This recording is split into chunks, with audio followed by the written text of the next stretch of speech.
Kenapa? Karena begitu Anda dapat bayaran, langsung Anda bisa mendapat manfaat, bisa digunakan. Tapi kalau bayar di belakang, Anda harus menunggu.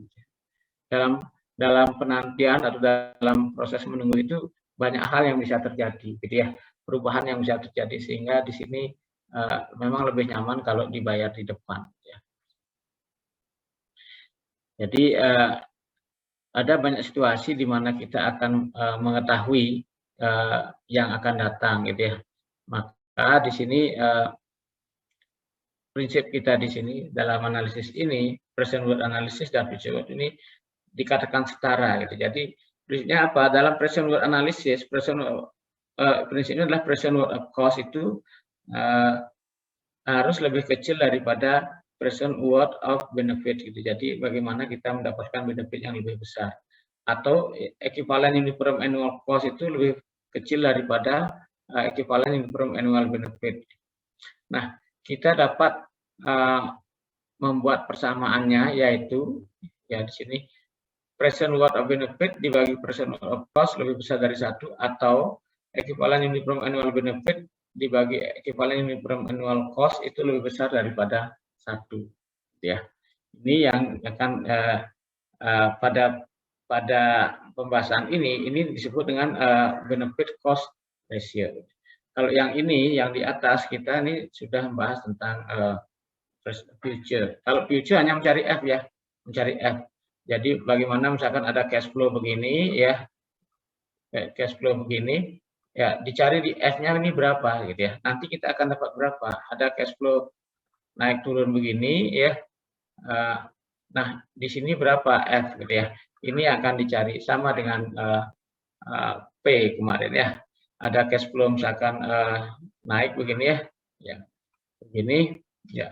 Maka yang dicari ini P, ya, F ini berapa? Ini yang kalau future analysis itu. Kemudian ini cukup mengganggu tidak ya?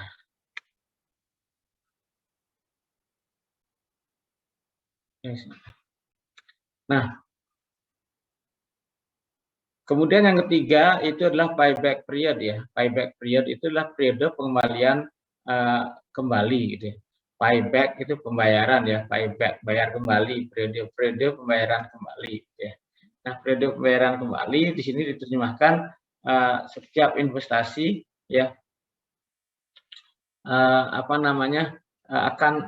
kembali dalam berapa waktu atau berapa lama, gitu. Jadi di sini payback period adalah metode analisis, ini adalah perkiraan, ya, metode analisis perkiraan, ya, approximate, ya, analisis period, ya.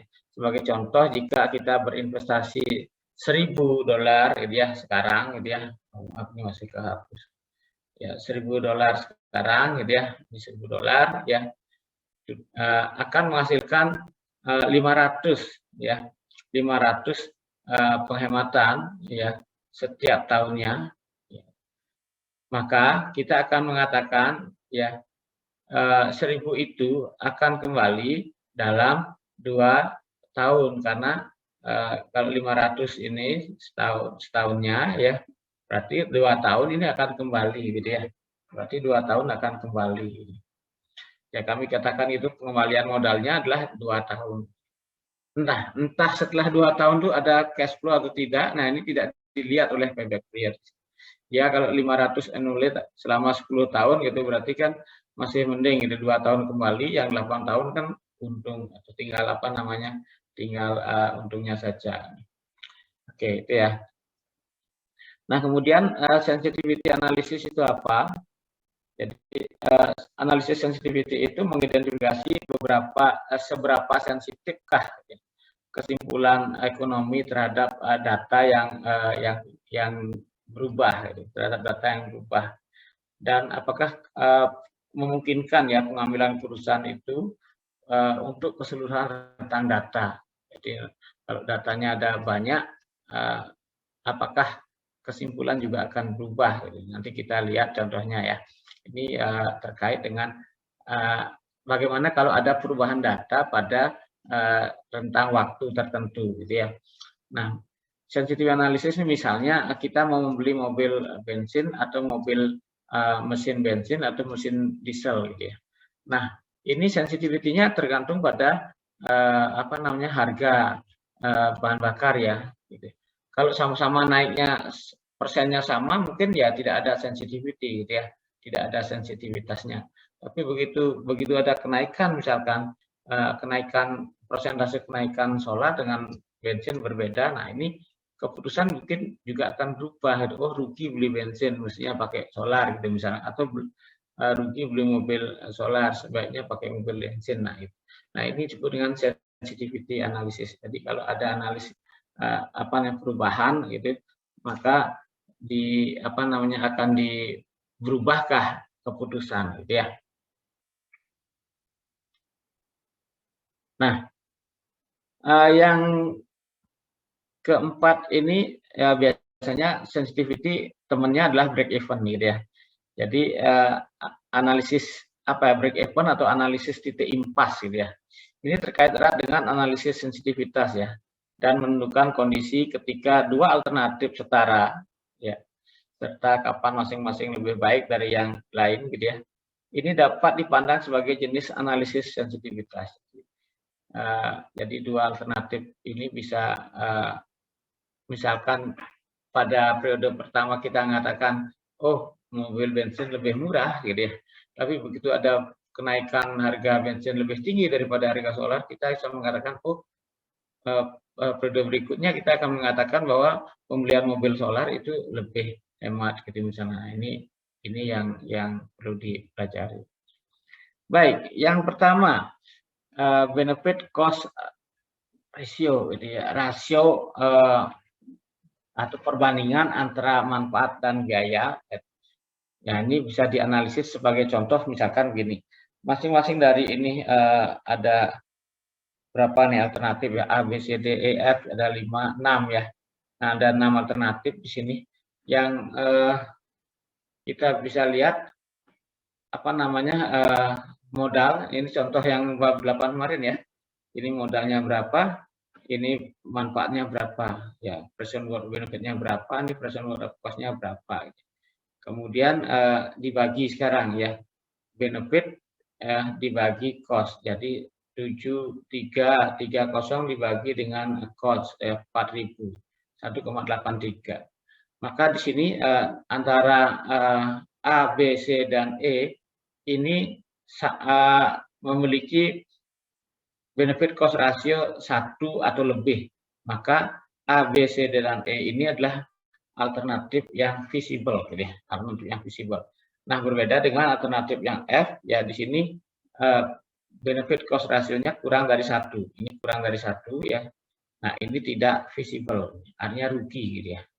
Rugi. Kenapa rugi ya? Modal 10.000 ya, pengembaliannya cuma 9.500 gitu ya. Maka di sini minus 500 presentnya, net present value-nya minus 500 gitu ya. Nah, itu. Nah, bagaimana langkah-langkah dalam menyusun benefit cost ratio ini ya. Ini sama pada dasarnya ini dibawa ke present ya, present worth ya, atau annual worth gitu ya. Nah, dalam kasus ini dibawa ke present ya, present worth gitu ya. Kalau dia rata-ratanya dibawa bulan, tahunan atau periodik, maka dibawa ke annual worth gitu ya. Nah, yang pertama langkah-langkah dalam menyusun membandingkan ya payback period ini, benefit cost ratio analysis ini mirip dengan kita menggunakan incremental analisis ya, rate of return analysis kemarin ya. Jadi kita membandingkan ya delta B ya terhadap delta C gitu ya, delta benefit ya, perubahan benefit terhadap perubahan cost dari masing-masing alternatif ya, dari masing-masing alternatif ya. Nah, tentu di sini tidak menghitung IRR ya. Ya, menghitungnya kan di sini sudah tentu kita menggunakan I yang ada di luar atau MARR gitu ya. Dan batasnya adalah 1, bukan MARR ya batasnya ya, tapi 1 gitu ya. 1. apakah lebih besar atau sama dengan atau kurang. Jadi yang boleh diidentifikasi itu jika lebih besar dari 1. Ya. Jadi prinsipnya pastikan Anda yang pertama, ini pastikan Anda akan mengidentifikasi keseluruhan alternatif A, B, C teridentifikasi dengan baik, gitu ya. Jadi setelah itu ya ini opsional ya, hitung ya benefit cost ratio for each alternative, gitu ya. Ini opsional, maksudnya begini ya, karena kita akan memilih ya apakah visible atau tidak. Ini hanya untuk yang menentukan visible atau tidak. Ini tidak dihitung ini pun sebenarnya nggak masalah. Gitu. Nanti yang akan kita gunakan adalah incrementalnya. Gitu ya. Kalau memilih antara dua, misalkan ya selisihnya yang akan kita pakai. Gitu ya. Selisihnya akan kita pakai. Bukan oh ini 1,83 lebih baik daripada 2,35 atau lebih jelek daripada 2,35, bukan begitu maksudnya, gitu ya. Bukan begitu, ya. Karena belum tentu B per C-nya lebih tinggi itu lebih baik, gitu ya. Tergantung itu modal awalnya, tergantung modal dasarnya berapa, ya. Ini cepat mati. Oke. Nah, yang kedua ini opsional, bisa dihitung hanya untuk mencari mana yang bisa disandingkan. Nah, dalam kasus ini ya, yang F ini tidak bisa kita sandingkan gitu, karena dia sudah negatif hasilnya. Nah, yang ketiga adalah ya susun ya alternatif yang dari modal terkecil ke modal terbesar, gitu ya. Jadi atur alternatif yang sisa tersebut ya dengan urutan investasi yang menaik, gitu ya, ascending ya daripada modalnya. Sama seperti analisis rate of return kemarin, gitu ya. Nah, setelah itu ya susunannya berarti kan dari D 1000, B 2000, A 4000, C 6000, D 9000, ini F tidak, gitu ya, kita buang. Nah, kemudian yang keempat adalah comparing ya. Jadi bandingkan delta B dan delta C ya. Delta B terhadap delta C dari di sini untuk alternatif yang berurutan ya, dan untuk memilih alternatif yang paling baik. Jadi misalkan B dikurangi D, gitu ya. Nanti cari deltanya berapa. Nah, nanti apakah lebih besar dari 1 ya atau kurang dari 1. Kalau lebih besar ini, maka pilih alternatif yang memiliki modal yang lebih besar, gitu ya. Contoh B dengan D ya, modalnya B lebih besar 2000 ya, D 1000. Kita bandingkan berarti 2000 dikurangi 1000 ini 1000, kemudian 4700 dikurangi 1300 ya, ini hasilnya 3360 ya. Kemudian 3360 dibagi dengan 1000 3,36 ya. 3,36 ini lebih besar daripada 1 ya, lebih besar daripada 1, sehingga ya yang dipilih adalah modal yang lebih besar. Modal yang lebih besar mana? A yang dipilih ya. Oh maaf, B yang dipilih. B yang dipilih sini 2000 lebih besar daripada 1000, sehingga ini kita pilih B ya. Kemudian karena B yang dipilih, kemudian B bandingkan dengan A. B dengan A. Kita bandingkan 4000 dikurangi 2000 ini 2000, kemudian 7330 dikurangi 47 ini 2630. Bandingkan 26 dibagi 2000 1,3. 1,3 lebih besar daripada 1. Artinya alternatif A itu lebih menguntungkan. A lebih menguntungkan, berarti A yang dipilih. Nah, sekarang A bandingkan dengan C. A bandingkan dengan C, berarti C lebih besar, berarti 6000 dikurangi 4000, berarti ini 2000 ya. Kemudian 8730 dikurangi 7330, berarti 1400. Bandingkan 14 bagi 2000, 0,76. Nah, karena ini lebih kecil dari 1, maka pilih alternatif yang memiliki modal yang lebih kecil. Nah, C dengan A yang lebih kecil adalah A, maka di sini A yang dipilih. Nah, kemudian A sekarang bandingkan dengan E. Ya, 9.000 dikurangi dengan 4.000, 5.000. Di sini 9.000 juga dikurangi dengan 7.330, ya, berarti 1670. Ini dibagi 5.000, hasilnya 0,33. Maka pilihannya adalah ini lebih kecil dari 1, pilih modal kecil gitu ya. Modal kecil, nah ini yaitu A gitu ya. A lebih kecil daripada E modalnya. Jadi ini mirip dengan rate of return analysis gitu ya. Jadi misalnya kenaikan B dan D ya, dan A dan B menarik ya di sini Mak. Nah, kami milih B daripada D gitu ya. Karena ini B daripada D karena ini 3,36 lebih besar dari 1. Demikian juga A dengan B, ya ini 1,3 lebih menarik daripada lebih besar dari 1 ya. Maka pilih A di sini gitu ya. Kemudian kenaikan antara C dan A ini tidak menarik ya. 0,76 tidak begitu menarik karena kurang dari 1. Maka tetap pilih yang lebih kecil modalnya. Ya. Kemudian dengan E juga begitu. Ya, 0,33 itu kurang dari 1 sehingga pilih yang modal lebih kecil gitu ya. Oke, sampai di sini ada pertanyaan dulu. Nah, jadi benefit cost ratio ya untuk dua alternatif itu yang dicari adalah selisihnya atau increment-nya ya. Increment-nya bukan B terhadap C secara langsung ya. Karena secara langsung ya D. Katakanlah di sini B ya B dengan A gitu ya. Secara langsung B per C-nya si B ini lebih tinggi daripada si A ya.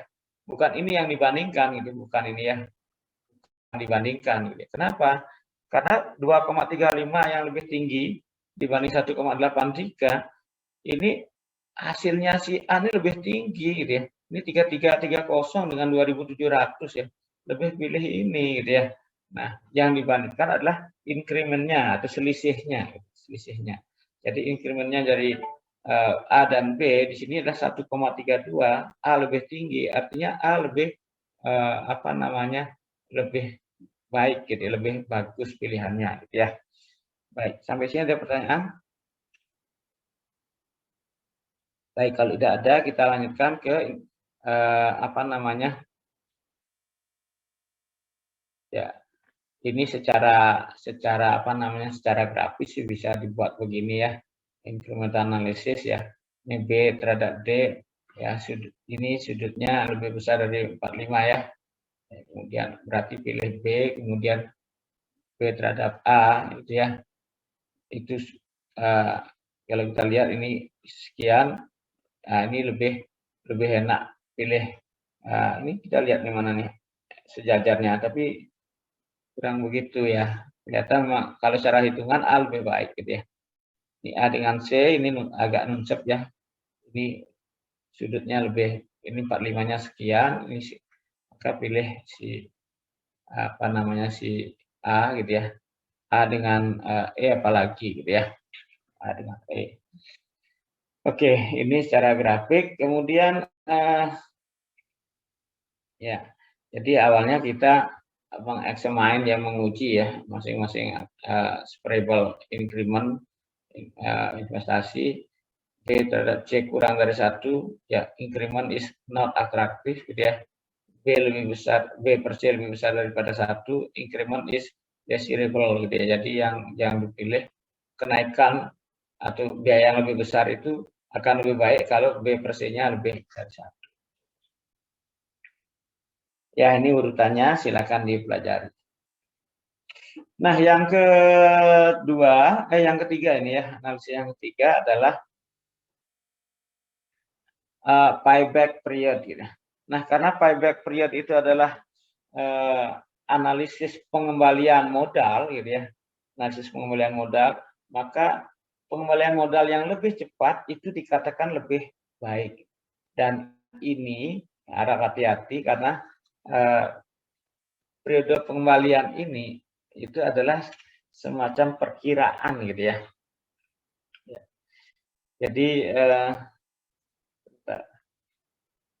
Jadi periode pembayaran kembali itu adalah perkiraan, jadi bukan perhitungan analisis yang pasti ya. Jadi rather than an exact analysis calculation ya. Nah, keseluruhan biaya dan semua keuntungan ya, all cost and all profit ya, or saving ya.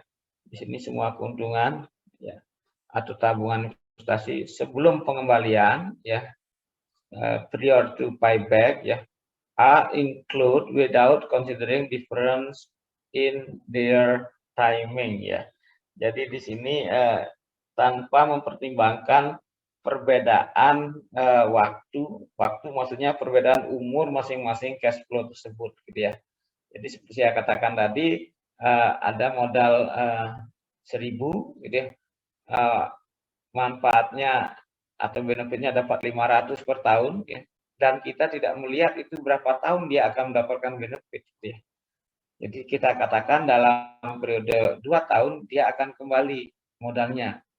Tapi tahun ketiga apakah alternatif tersebut memiliki cash flow? Kalau tidak, nah ini kan sama saja dia tidak menghasilkan apa-apa gitu ya. Present worth value-nya, present value-nya malah lebih rendah gitu ya, daripada satu net present value-nya. Nah, yang ketiga yang perlu diperhatikan di sini adalah segala konsekuensi ya. Jadi semua konsekuensi ekonomi di luar periode pengembalian sama sekali diabaikan gitu ya. Jadi periode yang setelah misalkan 2 tahun, setelah 2 tahun itu diabaikan, itu mau untung mau rugi gitu ya. Nah, ini jadi masalah. Nah, yang keempat adalah payback period ya. Ini mungkin atau tidak memilih alternatif ya. Jadi mungkin tidak memilih alternatif yang sama dengan metode analisis lain, yang 3 metode analisis yang lain yang lebih tepat, misalkan present worth atau annual cash flow atau rate of return analysis. Nah, kenapa payback period ini digunakan gitu ya? Jadi kalau tidak menghasilkan periode yang keputusan yang sama, tapi kenapa digunakan? Kenapa dikenalkan?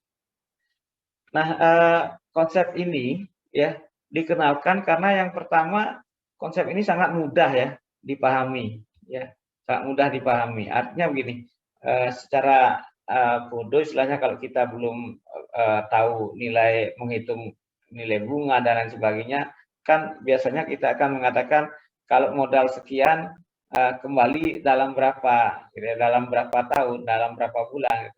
Nah ini kan mudah kita pahami ya, modal 1.000 kembali dalam 2 periode. Oh berarti kalau nanti umurnya 4 periode kita sudah dapat untung gitu ya, seperti itu. Mudah dipahami.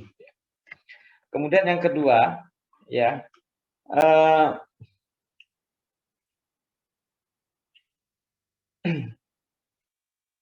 yang kedua perhitungan ini dapat dengan mudah dibuat dan dipahami oleh orang-orang yang tidak terbiasa dengan penggunaan time value of money atau penggunaan nilai waktu suatu uang atau rumus bunga majemuk gitu ya.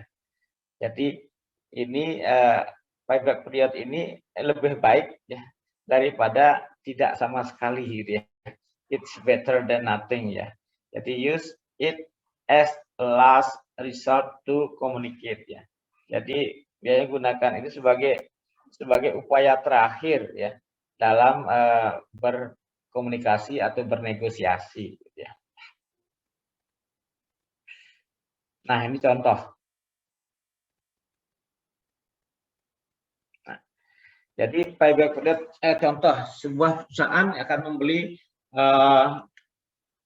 peralatan produksi ya untuk pabrik yang baru gitu ya. Nah, ada 2 alternatif mesin yang dibayangkan di sini. Yang pertama mesin tempo dan yang kedua mesin dura. Gitu. Tempo mesin, endura mesin. Nah, mesin tempo itu biayanya atau modalnya 30.000 ya. Sedangkan dura mesin biayanya 35.000 gitu ya. Nah, benefit dari sebentar.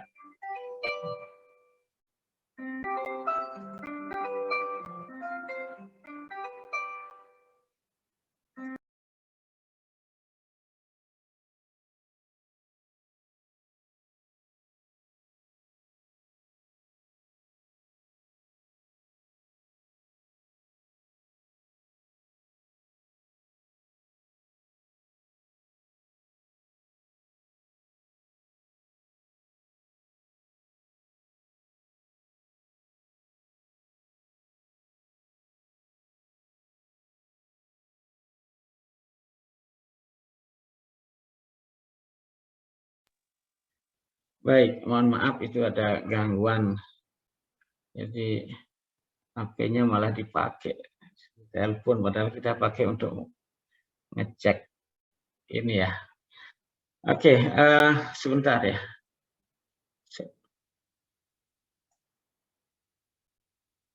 Baik, kita lakukan analisis. Gitu. Misalkan mesin Tempo ini menghasilkan benefit ya 12.000 di tahun pertama, 9.000 di tahun kedua, 6.000 di tahun ketiga, dan 3.000 di tahun keempat. Kalau kita jumlah ini berapa? Ini 6 tambah 3, 9, 9 tambah 9, 18, 18 tambah 12, 30. Artinya, dalam 4 tahun, mesin Tempo ini kembali modal, ya, kembali modal. Nah, berbeda dengan mesin Dura, ya. Di tahun pertama, dia hanya mendapatkan benefit 1.000. Tahun kedua 4.000, tahun ketiga 7.000. Kalau kita jumlahkan ini 5.000, ini 12.000. Ya. Tahun keempat 10.000. Ya. Tempo kembali tahun keempat, Dura belum kembali ya. Ya, karena berapa nih 5.000, 12 tambah 10 berarti 22. Nah, tahun kelima ya 22 ditambah 13 itu berarti 35. Nah, tahun kelima atau tahun keempat lebih sedikit gitu ya, tahun kelima kurang, itu Dura baru Dura baru kembali gitu ya. Di sini tahun keempat. Nah, kalau menggunakan payback period ya, payback period Tempo lebih baik gitu ya. Dalam 4 periode kembali modalnya 30.000. Tetapi setelah itu dia tidak memberikan kontribusi apa-apa gitu ya. Berbeda dengan Dura ya, dalam 5 tahun itu kembali modalnya. Tetapi sampai tahun ke-8 dia memberikan benefit yang jauh lebih besar gitu ya. Sehingga kalau dicari dalam 8 periode, 8 tahun, return-nya kalau di sini 0 gitu ya. 0 return-nya, 0%. Di sini malah 19% gitu ya. Jadi 19% return-nya. Sehingga secara rate of return Dura mesin lebih baik gitu ya. Tetapi secara payback period Tempo mesin lebih baik gitu ya. Nah, Anda mau cari yang mana kan begitu ya. Maka di sini apakah setelah periode pengembaliannya masih ada cash flow? Kalau tidak ada ya ini tidak ada gunanya gitu ya. Akan lebih baik kita memilih ini walaupun ya payback periodnya tidak 4 tapi 5 tahun gitu ya. Baik, sampai di sini ada apa namanya? Ada pertanyaan? Baik, di sini kita lihat payback period dari Tempo itu 4 tahun ya. Ya, sedangkan Dura itu 5 tahun. Namun demikian IRR ya, analisis IRR kita bisa lihat bahwa Tempo tidak memiliki IRR gitu ya. Karena dalam 4 tahun itu ya hanya kembali modal, bahkan di sini negatif ya, nilai presentnya negatif. Kalau ini kita bawa ke depan, ini tidak 30.000 gitu ya, mungkin lebih kecil dari 30.000, tergantung MARR-nya berapa gitu ya. Nah,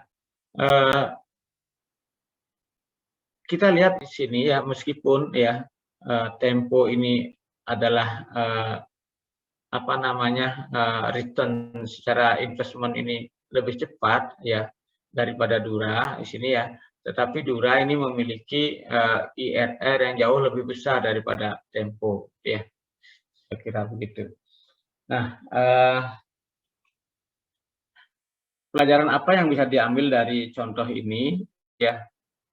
Yang pertama adalah antara likuiditas dan profitabilitas. Jadi ini adalah kriteria yang sangat berbeda. Likuiditas itu adalah tersedianya modal, gitu ya. Tersedianya modal lebih cepat. Itu disebut dengan likuiditas. Sedangkan profitabilitas adalah tersedianya atau adanya keuntungan yang lebih besar, gitu ya. Jadi walaupun dia lebih lama, tapi lebih untung, gitu ya. Nah ini, kalau secara likuiditas, mesin Tempo itu lebih baik, gitu ya, karena dalam 4 tahun sudah punya modal 30.000 lagi, gitu ya. Walaupun setelah itu kita tidak dapat apa-apa, gitu ya, tapi liquid.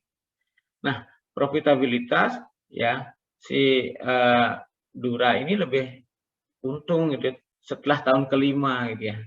Tetapi untuk mendapatkan modal 30.000 kembali itu butuh 5 tahun. Sementara si Tempo tadi cuma 4 tahun, gitu ya. Itu yang bisa dipelajari, gitu ya. Jadi antara profitability dan likuiditas, gitu ya. Nah, bagaimana kesimpulan akhir terkait dengan analisis payback period, gitu ya. Nah, analisis ini memberikan ukuran kecepatan pengembalian investasi, gitu ya. Jadi kecepatan saja, tapi tidak memikirkan untung, ya. Jadi analisis ini memberikan ukuran kecepatan pengembalian investasi, ya. Nah, jika perusahaan ini kekurangan modal, gitu ya, jika perusahaan kekurangan modal kerja, nah atau mengalami teknologi yang berubah dengan cepat, maka kecepatan pengembalian ini bisa menjadi penting, gitu ya. Karena misalkan, oh ini ke depan sudah tidak berkembang lagi, ya udah stop loss, gitu ya. Jadi cut loss istilahnya, ya. Ya kita yang penting ruginya sedikit, gitu ya. Kita akan melakukan orientasi dari perusahaan, gitu ya. Misalkan sekarang kita punya perusahaan pembuat plastik, gitu ya. Tapi nanti ada larangan penggunaan plastik, gitu. Berarti kan ke depan perusahaan atau pabrik plastik atau mesin plastik ini tidak akan berguna. Maka cut loss saja. Sekarang sudah dapat kembali berapa, itu kita orientasi ke depan adalah misalkan pabrik plastik alami, misalkan plastik dari bahan alam. Nah, ini yang akan lebih baik, gitu ya. Karena ke depan sudah tidak memungkinkan untuk mengembangkan itu. Jadi ini jadi penting. Nah, payback period analysis ini tidak bisa ya karena dia tidak memikirkan untung, ya, kembali, sehingga di sini tidak bisa disamakan dengan analisis ekonomi yang lebih cermat, gitu ya. Tidak bisa disamakan, ya. Jadi hanya bisa sebagai pembanding saja. Nah, analisis payback period ini, ya, tidak selalu berarti investasi diinginkan secara ekonomi, ya.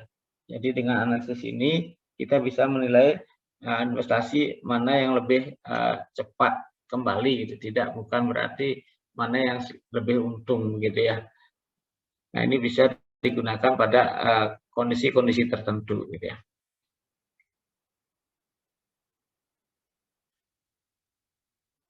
Nah, jadi analisis payback period ini tidak selalu berarti investasi diinginkan secara ekonomi, karena yang pertama, ya, periode pembayaran kembali adalah perkiraan, bukan perhitungan analisis yang pasti. Kemudian yang kedua, semua biaya dan keuntungan atau modal investasi itu sebelum pengembalian disertakan tanpa mempertimbangkan perbedaan waktu mereka, ya, seperti tadi Tempo dan Dura mesin, itu ya. Nah, semua konsekuensi ekonomi di luar periode pengembalian sama sekali diabaikan.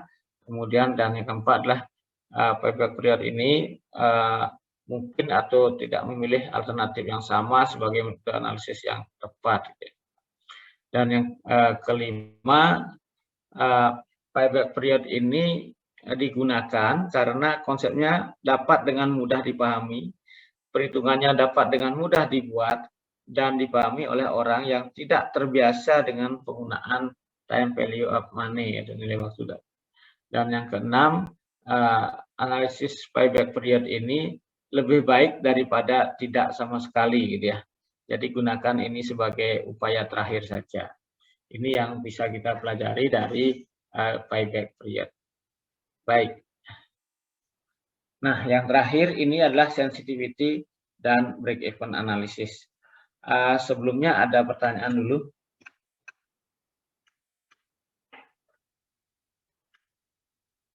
Baik, saya lanjutkan. Ini sudah, pesertanya ada berapa ini?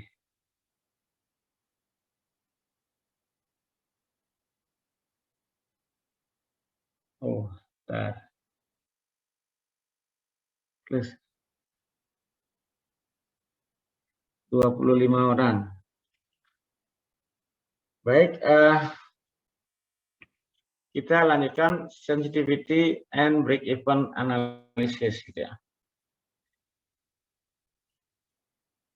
Nah, situasi yang memotivasi ini adalah bagaimana kita membuat suatu model ya, dari suatu ya katakanlah data ini sampah gitu ya, kemudian kita buat model, kemudian kita menghasilkan data baru atau sampah baru gitu ya. Dalam hal ini bagaimana keputusan kita terhadap data awal tadi dengan model yang kita buat gitu ya. Nah, perlu kita pelajari bahwa semua analisis ekonomi teknik itu didasarkan pada model ya, model. Jadi semua didasarkan pada model. Model ini bisa model matematika ya, yang persamaan gitu ya, model matematika. Nah, jika data yang digunakan model tidak akurat, hasilnya juga tidak berguna gitu ya. Jadi menjadi sampah gitu ya. Nah, data itu seringkali mewakili data itu seringkali mewakili proyeksi ya. Jadi proyeksi masa depan ya, proyeksi atau konsekuensi dari konsekuensi masa depan. Jadi proyeksi, jadi resiko masa depan gitu ya. Risiko masa depan, data itu sering mewakili risiko masa depan. Dan mungkin terdapat ketidakpastian yang cukup besar ya di sini. Ketidakpastian considerable and uncertainty ya, terhadap keakuratan data tersebut gitu ya. Jadi makanya sekarang yang banyak dipelajari ya ke depan ini adalah data ya. Jadi orang matematika yang ini harus kuat di sini ya, data mining gitu ya, informatika juga belajar data mining. Kemudian ada data science ya, data science itu bagaimana mengolah big data itu ya. Dengan pelajari data itu kita bisa membuat asumsi gitu ya, asumsi semakin besar data yang ada itu semakin baik analisisnya gitu ya. Kalau datanya hanya ada beberapa saja itu tidak mewakili keseluruhan kehidupan gitu ya. Nah ini sehingga ke depan keakuratan itu tergantung pada jumlah data yang dipakai. Nah, sebuah pertanyaan penting ini adalah sejauh mana variasi data itu mempengaruhi keputusan yang berdasarkan model yang kita buat. Jadi sejauh mana, to what extent variation in the data affect the decision based on the model, gitu ya. Jadi sejauh mana variasi data itu mempengaruhi keputusan berdasarkan model yang dibuat, gitu. Nah, beberapa data mungkin memiliki sedikit atau tidak berpengaruh kepada pada keputusan ya. Jadi other that no effect on the decision ya. Jadi data yang lain itu mungkin berpengaruh besar pada keputusan tersebut. Nah, suatu keputusan ya decision, ya, suatu keputusan dikatakan sensitif ya, terhadap estimasi ketika variasi kecil dalam estimasi tertentu akan mengubah pemilihan alternatif. Jadi suatu keputusan itu dikatakan sensitif ya terhadap estimasi ketika sini jika perubahan ya, when small variation in particular ya estimate ya, jadi perubahan kecil ya dalam estimasi tertentu akan mengubah, will change the selection of the alternative ya. Jadi ini contohnya hypothetical example gitu ya, contoh hipotesis ya. Nah, kita harus memilih ya antara replacement mesin ya. Ya, kita harus perhatikan ya di sini. Yang pertama annual maintenance cost dan yang kedua the salvage value atau nilai bekas gitu ya. Nah, mungkin kita menemukannya ya. Yang pertama, keputusan kita sensitif ya terhadap perubahan perkiraan pemeliharaan tahunan. Jadi kalau kita punya mesin ya tentu biaya itu apa saja ya, tentu ada biaya tahunan ya. Kalau biaya modal kan sudah kita pastikan ya, kita beli dengan harga sekian gitu ya, itu biaya investasi. Nah, sekarang biaya perawatannya berapa? Nah, ini kan tidak pasti gitu ya. Rusaknya kapan, kemudian komponen mana yang rusak, nah ini tidak tahu.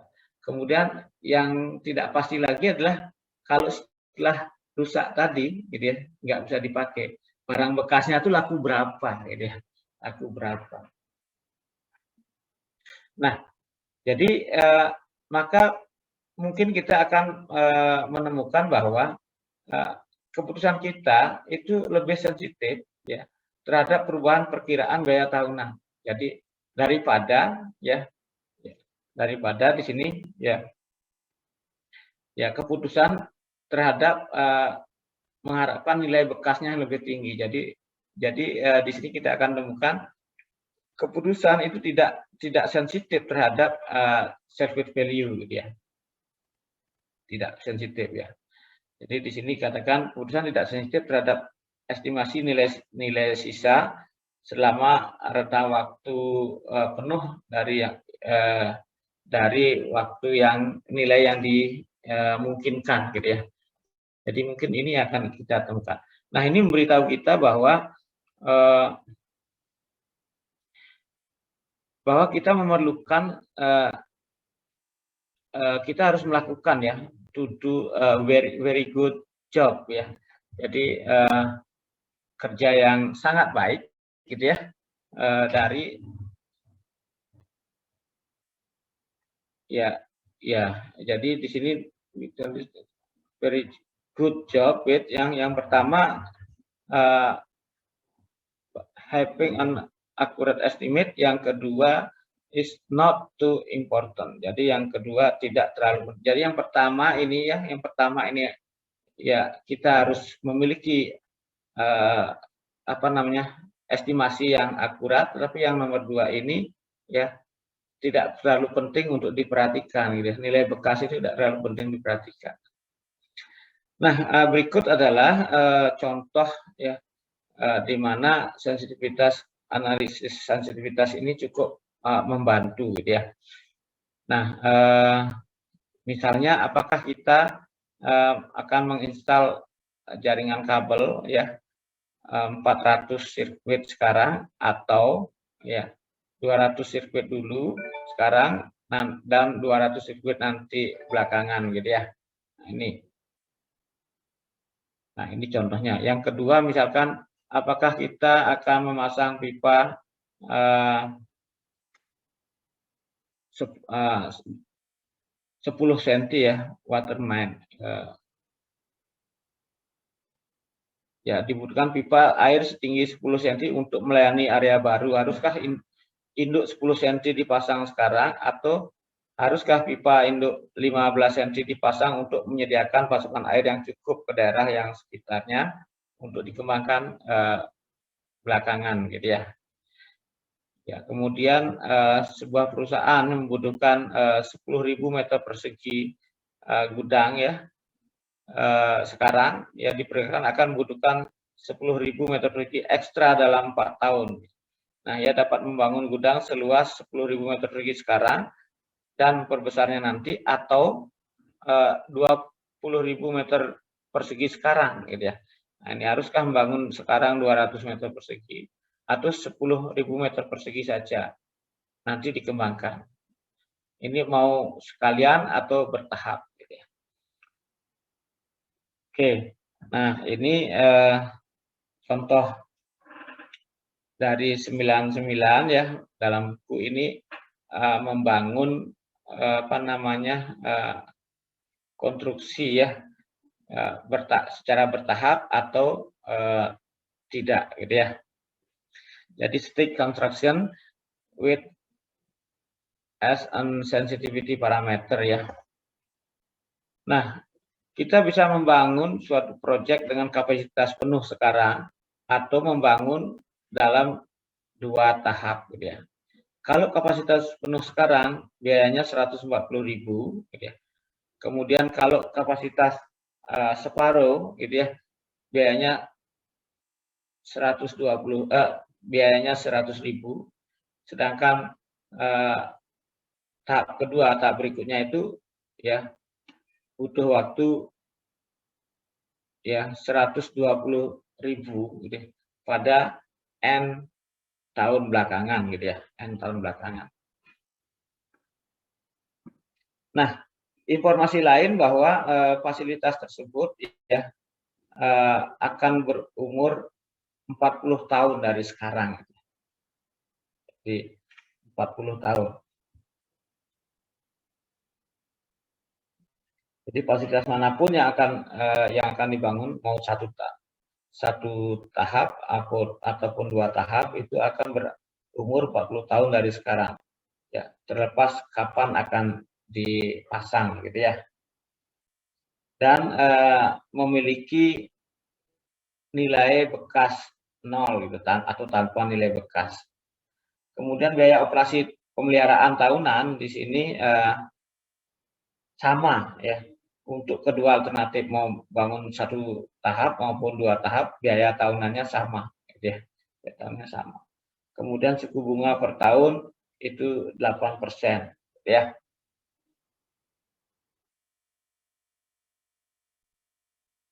Nah, pilihan kita adalah antara membangun 1 tahap ya atau 2 tahap, tergantung pada waktunya, N-nya berapa tahun gitu ya.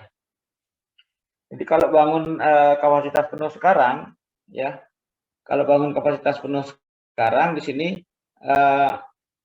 tentu present worth-nya butuh biaya 140.000 ya. Nah, kalau membangun dalam 2 tahap, nah tergantung pada N-nya berapa. Kapan mau dibangun gitu ya. Kapan dibutuhkan. Di sini kan tidak dijelaskan ya berapa tahun kemudian dibutuhkan kapasitas penuh gitu ya. Jadi tidak dijelaskan sekian tahun pertama itu dibutuhkan kapasitas separuh, tidak dijelaskan. Nah, di sini tergantung pada N. Jadi kalau begitu berapa present value-nya ya 100.000 ditambah 120.000 kalikan P ya per F ya 8% N. N-nya ini adalah merupakan faktor sensitivitasnya. Jadi di sini 100.000 ditambah 120.000 dibagi 1,08 pangkat N. Nah, semakin besar N gitu ya. Semakin besar N ini nilai 120.000 ini menjadi semakin kecil gitu ya. Semakin kecil. Kalau N-nya kecil, katakanlah 1, ya maka atau 2 N-nya di sini, maka nilai ini menjadi cukup besar gitu ya. Nah, ini dihitung ya. Kalau N-nya 1 gitu ya. Ini di sini 200 11 gitu ya. Kalau N-nya 2, ini 202. Nah, kalau N-nya 10, ya, ini 155, masih lebih tinggi ya. Nah, akan bernilai lebih rendah kalau N-nya kita 15, gitu ya. 15. 14 saja dia 140. Nah, artinya di sini kita melihat bahwa break even point antara pilihan 1 dan pilihan 2 itu adalah tahun ke-15 gitu ya, 15 tahun. Nah, jika N kurang dari 15 tahun, maka pilihan 1 itu lebih murah gitu ya, one stake. Tapi jika N lebih besar dari 15 tahun, maka pilihan 2 itu lebih murah gitu ya. Jadi begitu. Nah, tergantung sekarang tingkat suku bunga dan juga kapan dibutuhkan kapasitas penuh itu ya. Kalau kapasitas penuh dibutuhkan dalam 10 tahun, maka pilihan 1 menjadi lebih menguntungkan daripada pilihan 2. Bangun aja kapasitas penuh sekarang gitu. Biayanya 140.000. Karena kalau bangun di 10 tahun yang akan datang ini biayanya akan totalnya nilai sekarangnya 155. Total nilai sekarangnya 155. Walaupun yang dikeluarkan adalah 100 ditambah 120 gitu ya, secara nominal. Tapi secara value itu adalah 155 sekarang. Baik, itu yang bisa saya sampaikan pada pertemuan hari ini. Apakah ada pertanyaan? Nah, contoh lainnya bisa Anda lihat di bab 9 ya. Ini terkait dengan sensitivitas gitu ya. Nah, ke depan nanti saya akan ada kuis ya. Nanti saya masih ada materi kuliah tentang depresiasi ya. Nanti setelah pertemuan ini atau nanti kita ada kuis dulu ya, kita akan lihat ya. Saya kira itu apakah ada pertanyaan untuk pertemuan hari ini? Jadi kuisnya setelah